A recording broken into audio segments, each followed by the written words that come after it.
In this video, we're going to cover the area threshold method, the first option of our two approaches.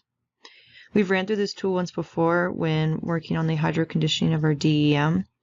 However, now the use is going to be different, so some things are going to vary. Before citing conservation practices using the ACPF, the user first needs to define their perennial stream network. So once you have your hydro-conditioned DEM and the associated terrain derivatives, you can start this three-step process of developing your perennial network.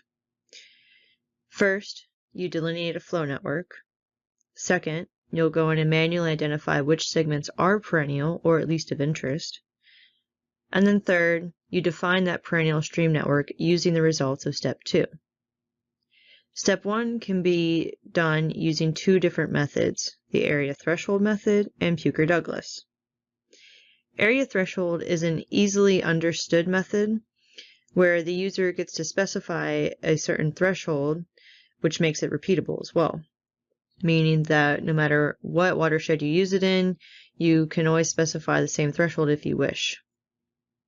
While Pucher-Douglas is a much more objective and scientifically based method, and the result is going to vary based on landscape characteristics.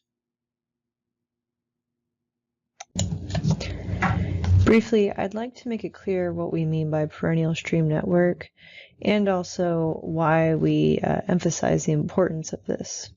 So to begin, a perennial stream network is one which flows continuously.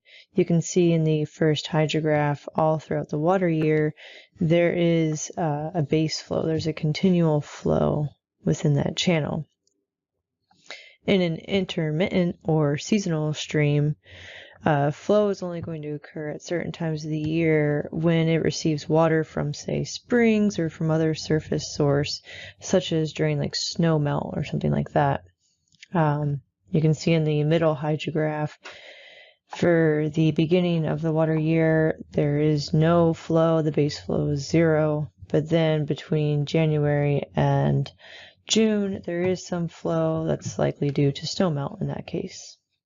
And then finally, you can have an ephemeral stream, and this is the one that only flows in a direct response to precipitation, and whose channel is at all times above the water table, which we can see there in the last hydrograph, where there's just very sporadic flow occurring, most likely due to an intense rainstorm. However, for the purpose of the ACPF, we mostly want to be designating our stream network where we are going to be applying conservation practices down the road. For example, one of our last tools is a riparian assessment. So, if you are going to be interested in applying riparian buffers or other riparian practices to smaller, potentially intermittent streams, you may want to include certain streams.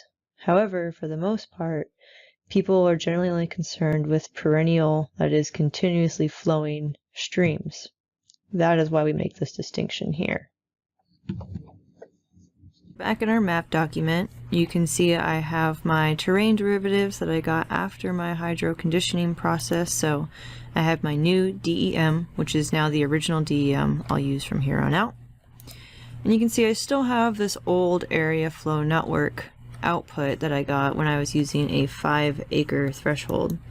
If we go to our results and look at the last thing I ran, we can see in the messages here my threshold was 5 acres. Now when we go to the toolbox, we come down to the same tool, flow network definition, area threshold, and we open that up. And we've got the same 3 to 4 inputs of the flow accumulation roster, flow direction roster, the user specified area threshold in acres, and then the optional watershed boundary. If you include this watershed boundary, the output segments have to be centered within this existing boundary. And you should really only do this if you're sure the boundary will not change or will only change slightly. I am not going to include it this time around because I want to see where the flow networks get placed based on the landscape. So we're going to put in our first input, the flow accumulation roster. Come over here, grab and drop. And now for the area threshold in acres, I'm going to up it compared to the last time I ran. This time I'm going to choose 15 acres. This is a subjective choice. You can do whatever you feel is fit for your watershed.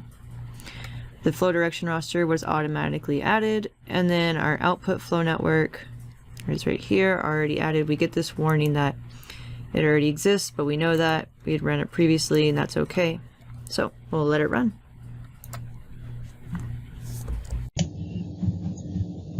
The area threshold value can vary greatly depending on what you're looking for.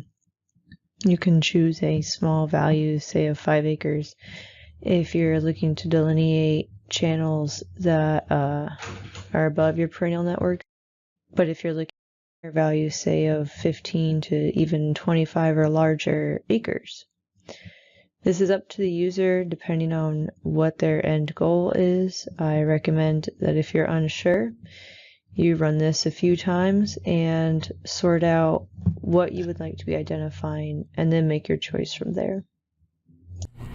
Alright, so the tool just finished running. We have our output and we can see that it's less extensive. So let's take a closer look at some of the areas. We'll go to the headwaters and see how far up our network extended. And we get an idea from our hillshade if this threshold that we chose was significant or not. In my hillshade, I do see some fairly incised channels that the flow network did not place them in. If we zoom in closer here, we can see these defined channels here. Without imagery, it's hard to tell if they're part of the perennial network or not.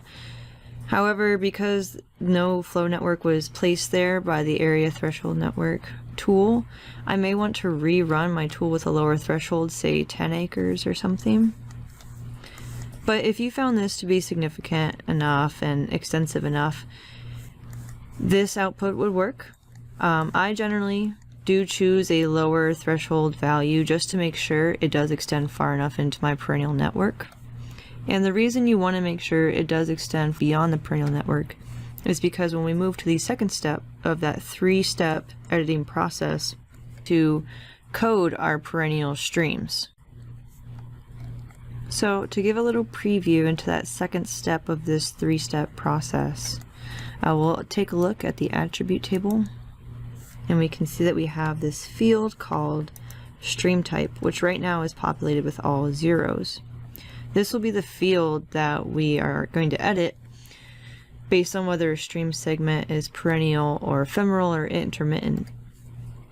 So this is why it matters if our network extends far enough up beyond the perennial stream, because if it doesn't, then that segment just simply won't exist for us to populate with a 1 or whatever we choose to designate a perennial stream network. So then when we go to develop our stream reach, it won't be complete.